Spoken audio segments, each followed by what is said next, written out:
She was mopping the lobby floor until the CEO heard her speak Mandarin, German, Spanish, and French like a native. What unfolded after that left everyone at Westbridge Global stunned. Most employees barely noticed the night shift cleaning crew, not out of disrespect, but out of routine. They arrived after business hours, quietly clearing trash bins, sanitizing boardroom tables, and vanishing into the periphery like white noise. It was a busy Tuesday in central Charlotte, North Carolina, and the lobby buzzed with the usual rhythm: hurried footsteps, murmurs about project timelines, phones buzzing, and lattes held like lifelines. Charles Donnelly, the firm's president, was halfway from the underground garage to his 22nd floor office when something made him stop mid-step. A voice, clear and confident, speaking a language he hadn't encountered since his Berlin conference 2 years ago. German. It wasn't just the language that stopped him, but the speaker. Expecting to see one of the international analysts, he instead spotted her, a woman in a forest green custodian uniform, her tightly coiled curls tied back, standing beside the digital lobby map. She was speaking gently to an elderly man in a beige trench coat, whose face lit up as she guided him toward the right corridor. Donnelly squinted, realizing he'd passed her in the halls many times after late work nights, always respectful, always reserved, never speaking unless addressed. He never learned her name, yet here she was translating building directions with fluent ease. As he stepped closer, she wrapped up the German and immediately turned to a logistics driver holding a manifest. "O depósito está atrás do edifício, próximo ao portão leste," she said smoothly in Portuguese. The driver nodded, grateful. Then she pivoted toward a confused contractor staring at mislabeled equipment. "Le matériel appartient à la salle de réunion C, c'est juste à gauche," she instructed in soft, precise French. Donnelly felt a sudden tightness in his throat. Not irritation, but something more complex, a subtle pressure of shame. He had spent over 20 years navigating international freight routes, overseeing overseas branch launches, employing interpreters, and designing entire intercultural integration strategies. Yet, standing in his own headquarters, the most naturally gifted linguist he'd encountered in ages had been scrubbing bathroom floors just down on the 20th level. He took a step closer, more intrigued than authoritative. "Excuse me?" She turned at the sound of his voice, momentarily surprised, but steady. "Yes, sir?" A faint smile touched his face. "That was German, right?" "Yes, sir." "You're fluent?" "Yes, and also in Portuguese and French." She gave a calm nod. "Plus Cantonese, Arabic, Italian, Russian, Japanese, and I read classical Greek, though I don't really count that." He blinked hard. "You're saying you speak 10 languages?" "Yes, sir." There was no brag in her voice, no dramatic pause, just a clean, measured certainty. He stared, trying to absorb the reality that a woman who passed unnoticed down corporate corridors with a mop bucket was, in essence, a one-woman diplomatic corps. "What's your name?" he asked. "Tracy Hillman." "Ms. Hillman," he said slowly. "Would you happen to have a moment?" Her eyebrows rose slightly in surprise. "I'd like to speak with you. In my office." He caught the flicker of hesitation in her eyes, not quite alarm, but the instinctive pause of someone too accustomed to being overlooked or undervalued. She gave a slow nod. "Okay." He pressed the elevator button, holding it open as she stepped in. Inside, the air felt still, weighted. "I've been here 14 years, she said suddenly as they ascended toward the upper floors. He turned to her. "Never thought I'd be asked up here." He offered a quiet smile. "You'd be surprised how fast things can turn." What he didn't know was just how sharply that turn was coming, for her and for him. The elevator chimed. Tracy stepped out first, her footsteps soft against the gleaming walnut floor of the executive wing. The scent in the air was subtle, citrus polish and new leather. If luxury had a smell, this was it. Donnelly's assistant looked up from her screen, eyes widening as she saw Tracy by his side. He didn't explain, just gave a short nod to allow them through. Inside his office, sunlight glinted off glass walls. He motioned to the chair across from his desk. "Please." She sat down carefully, hands clasped in her lap, eyes scanning the room. Not impressed, just tuned in. Behind him hung a world map marked with colored pins. A side table held a neat espresso set, a framed picture of two teenage girls on a sailboat, and a plaque from a logistics summit in Amsterdam, dated and dusty. Donnelly took his seat and leaned in. "Tracy, I'll be straight with you. I didn't think I'd be having this conversation today." She gave a subtle nod, her body calm, her face unreadable. "But I just listened to you switch between 3 languages like it was nothing, and I need to ask, how does someone with your skill set end up here, cleaning bathrooms?" She paused, her gaze drifting toward the skyline before settling back on him. "You sure you want the real answer? I wouldn't have brought you up here if I didn't." She let out a breath and rubbed her palms together like she was coaxing the truth to the surface. "I was born in Dayton, Ohio, only child. My father worked construction, mostly bridge welding. My mom was a home health aide. We never had much, but they believed in books like other families believed in church. I got a full scholarship to the University of Cincinnati, studied languages, specialized in linguistics. I was halfway through a graduate program when my mum got diagnosed. I dropped everything, came home to care for her. 6 months later, my dad passed. Massive heart attack. After that, everything kind of unraveled." She paused, her head tilted slightly, sorting through the memories. "Didn't have a spouse who stuck around, so I took whatever jobs paid. Supermarkets, elder care shifts, data entry gigs. Eventually, someone here in maintenance offered me overnights. It fit. Gave me time to pick my kid up from school and still keep the lights on. That's how I ended up here." Donnelly didn't interrupt, didn't blink, just absorbed. "But the languages, I never stopped. Borrowed materials from libraries, watched foreign news channels, subscribed to international newsletters online, anything to keep my skills alive. It's the one part of me that still feels whole, that still feels like mine." Her voice was steady, honest, not dramatic. "Most people never asked," she said with a faint lift of one shoulder. "They saw the badge, the gloves, and filled in the blanks. That last word, assumed, hung in the air longer than the others." Donnelly leaned back, the quiet weight of her words sitting heavy. She cleared her throat. "I'm not saying this for sympathy. I'm not angry. Things happened. I did what I had to do, still do. But you asked, so that's the truth." He let out a long breath. Tracy Hillman wasn't angling for help or attention. She was handing him a truth, unvarnished, simple, and more moving than she probably realized. "You ever think about doing anything different?" he asked. She gave a quiet shrug. "Sometimes. But it's hard to plan for dreams when rent's past due." Another silence fell, thicker now, charged with something unspoken but weighty. Donnelly picked up a pen and scribbled something into a leather-bound notepad. "What are you writing?" she asked, still calm, but the curiosity slipped through. He glanced up. "Ideas." But the look in his eyes said more. He wasn't just taking notes. A seed had been planted, and it wasn't a small one. The rest of his day blurred with meetings, vendor pitches, financial forecasts, but his mind kept drifting back to that quiet moment in the morning, to Tracy Hillman, to her voice, and to everything they'd all failed to notice until now. She had rattled off 9 languages like it was as simple as listing groceries, but that kind of fluency didn't fall from the sky. It was built over years with grit, obsession, and passion.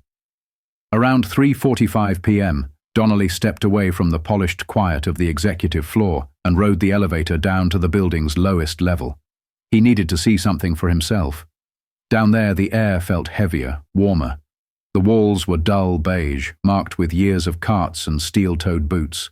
He passed by electricians in coveralls, vending machines humming beside overused couches, stacks of printer paper and cleaning supplies until he reached the janitorial stockroom. Through the cracked door, he saw Tracy organizing a bin of microfiber cloths, her sleeves pushed up. "Hope I'm not interrupting," he said as he stepped into view. She turned, slightly caught off guard.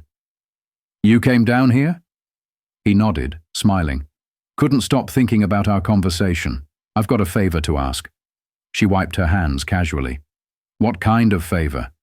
"We've got guests upstairs. Team from São Paulo showed up ahead of schedule, and our interpreter bailed. Could you jump in?" She paused only briefly, then gave a single nod. "Portuguese?" "Yeah, I've got it." Minutes later, They walked into conference room 7B. The Brazilian delegates sat waiting, scrolling through emails, speaking low. Tracy entered with quiet ease, gave a warm nod, and then began speaking flawless, fluid Portuguese. Donnelly stood to the side and watched the atmosphere transform. Postures straightened, smiles returned, eyes lifted. She wasn't just relaying phrases, she was weaving people together, making them feel like they belonged in that room. One of the guests cracked a joke, and Tracy answered with a clever comeback that had the whole table laughing. Donnelly didn't catch the words, but he understood the energy, the mutual respect, the comfort, the ease. After about 20 minutes, the meeting concluded with handshakes and grins. As the room emptied, one of the visiting executives turned to him and said in smooth English, "She's better than anyone we've worked with this year." "Where'd you find her?" one of the executives asked. Donnelly turned to look at Tracy, who was already quietly gathering empty coffee cups into a tray. "Right here," he replied, nodding toward the hallway. He caught up to her as she moved toward the door. "Have you ever done professional translation work?" he asked. She shook her head. "Not formally. I've helped out at clinics, government buildings, stuff like that. Never got certified, never had the time. My daughter came first." Donnelly nodded slowly. "Where is she now?" "She's 26. A registered nurse out in Mesa. Paid her own way through school, stubborn as I am." They both smiled, and for a brief moment, it wasn't executive and janitor anymore, just two people sharing the weight and pride of their lives. Back on the lower level, Tracy scanned her badge, clocked back in, and got ready to finish her shift. 2 more floors before she could go home. But before she disappeared down the hall, she turned back. "I didn't do anything special today." Donnelly looked at her, surprised. "That's not how it looked from where I was standing." She gave a small smile and walked away. That evening, Donnelly stayed parked in his car long after the garage had emptied. He thought about growth targets, shareholder calls, and all the boardroom talk about innovation, inclusion, and finding hidden potential. They'd spent so much time searching abroad, posting listings, chasing unicorns across time zones, and all along the brilliance they were searching for had been mopping the floors right beneath their shoes. The real question wasn't about discovery anymore. It was what he was going to do with what he now knew. The next morning, Tracy's keycard lit up earlier than usual. She'd just finished wiping down the northeast lobby glass when her supervisor, Bill, tapped her shoulder with an odd look, somewhere between puzzled and intrigued. "Hey, Tracy, Mr. Donnelly wants to see you again." She blinked. "Did I do something?" Bill shook his head. "No idea, just said to send you up." She dried her hands on a rag, heart steady, and retraced the same hallway she'd walked the morning before. Only this time, everyone seemed to notice her. As Tracy walked through the building, heads lifted. A few whispered behind their coffee cups. One of the front desk assistants even offered a knowing smile, like she'd heard something Tracy hadn't. When she stepped into the executive suite, Donnelly was by the window, holding a mug of black coffee, eyes fixed on the skyline. "Come in," he said, still facing the glass. She waited by the door until he finally turned. "I've been doing a lot of thinking," he began, setting the mug down gently. "About how much talent gets overlooked, not because it's not there, but because no one bothers to look twice." Tracy said nothing. She wasn't the type to be swayed by praise. She'd met too many people who made promises they never kept. "I want to open a new role," he said. "One we've never had before, but one we desperately need, even if we didn't realize it until now." Her brow creased. "Doing what?" "Cultural liaison for global operations," he replied. "Someone who can speak the languages, catch the nuances, help with international guests, vendors, cross-border contracts, all the global friction points we keep tripping over." She opened her mouth to reply, but nothing came out. "You're qualified," he continued. "More than most folks we've promoted, honestly. And you've already shown you can do it, with clarity, calm, and smarts." She squinted slightly, trying to read his face. "This for real?" "As real as it gets. I never finished college." "You've got something better," he said. "Real-world knowledge, grit, and fluency in more languages than anyone in our C-suite. You think I'm worried about a diploma?"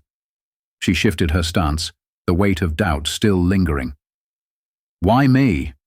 He looked her square in the eye. Because yesterday I watched you solve 3 separate problems in 3 different languages before most people here finished their coffee. And because I'm done stepping over people like you. People doing twice the work and getting none of the credit. She folded her arms, steady. You know what people are gonna say. Let them talk, he replied. She studied him for a long second, then let out a breath. Never had a desk job, never had a title. You'll learn quick, he said with a half smile. I don't have clothes for this kind of thing. Donnelly nodded. I'll have HR send a wardrobe stipend. Tracy let out a dry chuckle. You really thought of everything, huh? I'm trying, he said. A quiet moment passed between them before she asked, her voice low. And my shift? Who takes over? Donnelly smiled gently. We'll hire someone, but no one's really replacing you. The room went still. She glanced down at her hands, then lifted her eyes again. You sure this isn't just a favor? He shook his head firmly. This is something long overdue.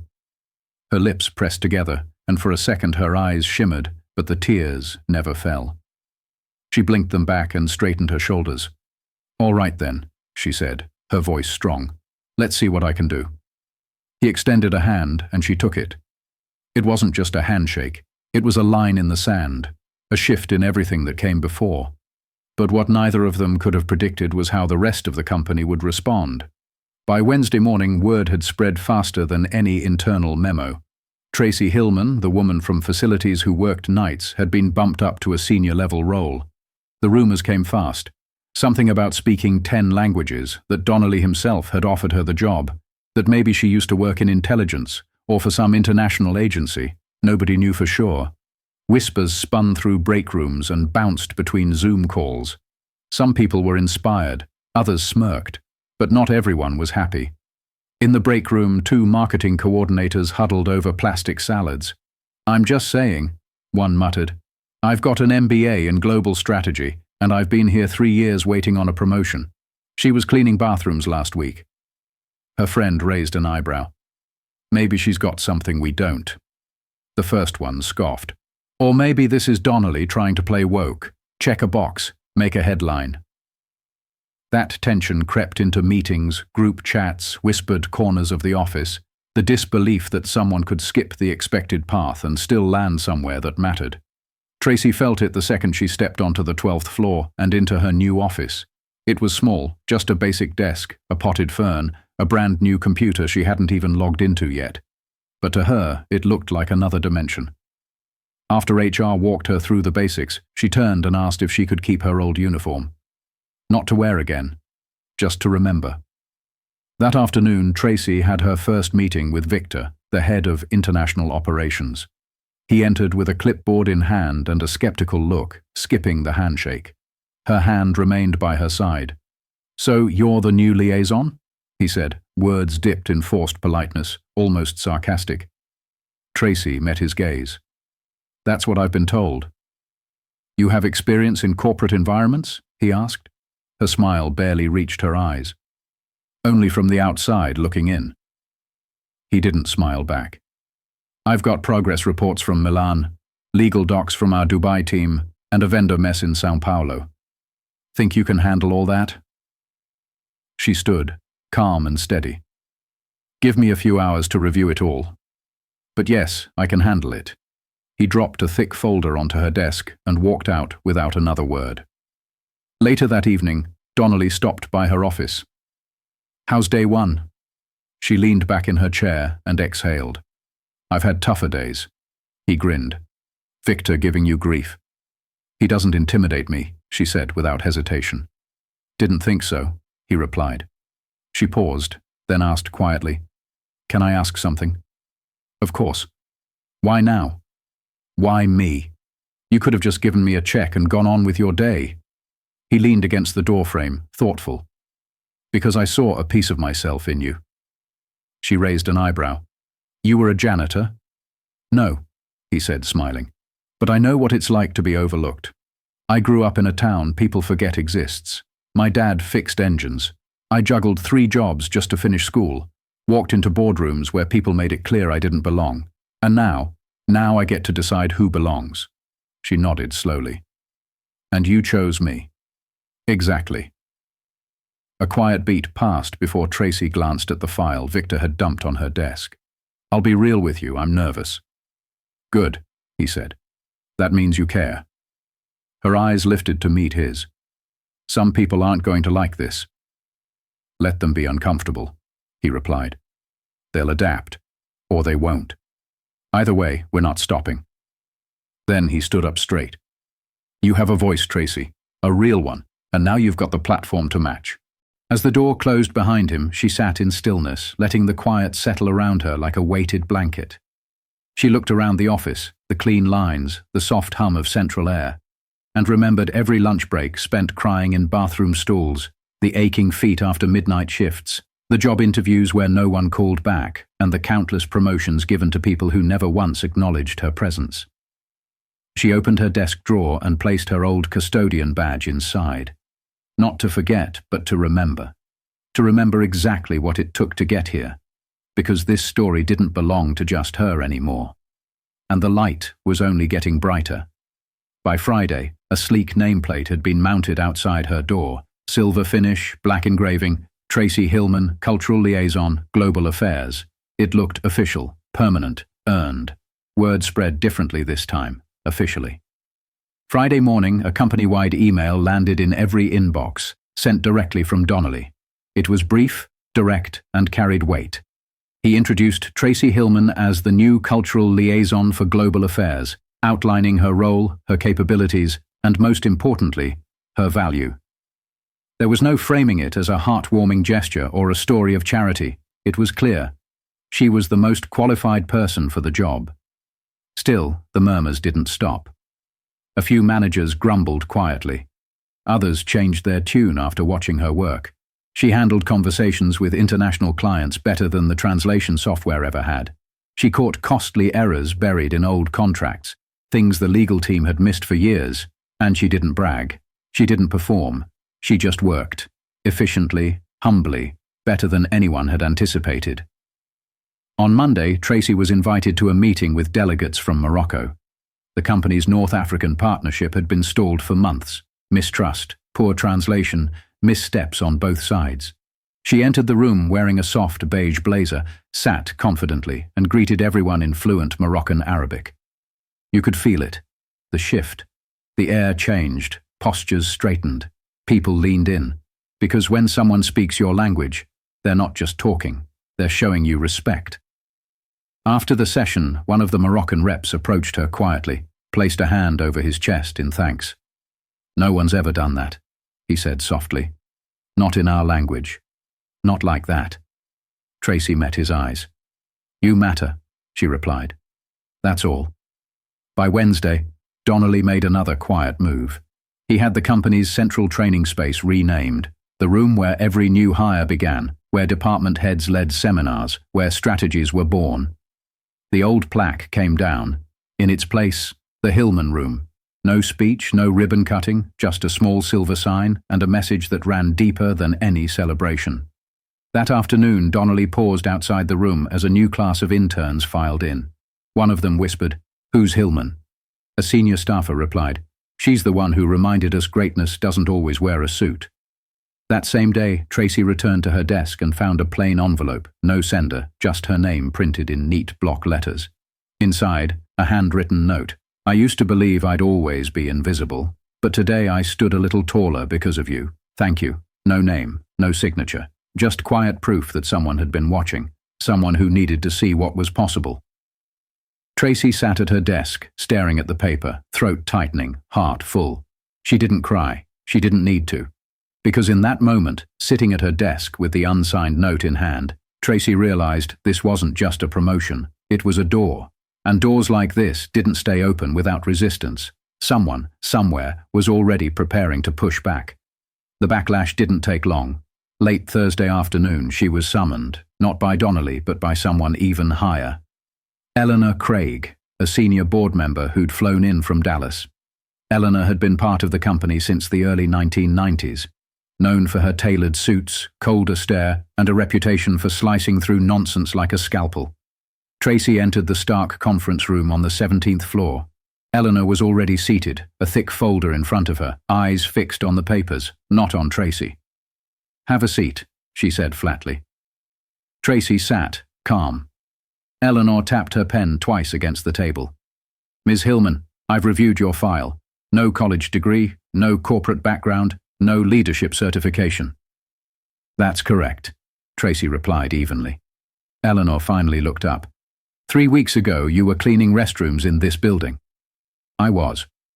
Eleanor folded her hands, tone cool. "Help me understand how someone with that background is now managing sensitive international accounts." Tracy didn't blink. "Because I speak the languages, I understand the cultures. I've already renegotiated 2 vendor contracts and unblocked a 3-month stall in our North African deal. I also helped finalize a verbal agreement with our Brazilian distributors. Legal's reviewing it next week." Eleanor narrowed her eyes. "So you think this company should be run on instinct and personality?" Tracy gave a faint smile. "No, ma'am. I think it should be run on outcomes." For the first time, Eleanor hesitated. A beat of silence. "I'm not here to be liked," Tracy continued. "I'm here to be useful, and I am." Eleanor stood, closed the folder with a slow hand. "You're a risk."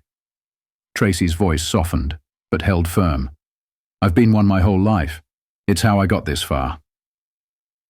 When the meeting ended, Tracy didn't return to her office right away. She walked out of the building and sat on a concrete bench across the street, her eyes fixed on the glass tower she now worked in. For years, she'd passed it wearing a different uniform, holding a mop handle instead of a badge, wondering if anyone inside had ever really seen her. Now they did. And not all of them liked it. She reached for her phone and dialed. "Hey, Ma," her daughter answered. "Everything okay?" Tracy paused for a second, then gave a slow, quiet nod to herself. "Yeah," she said, voice steady. "Everything's finally starting to be." "Yeah, just needed to hear your voice." "You sure?" "I'm sure."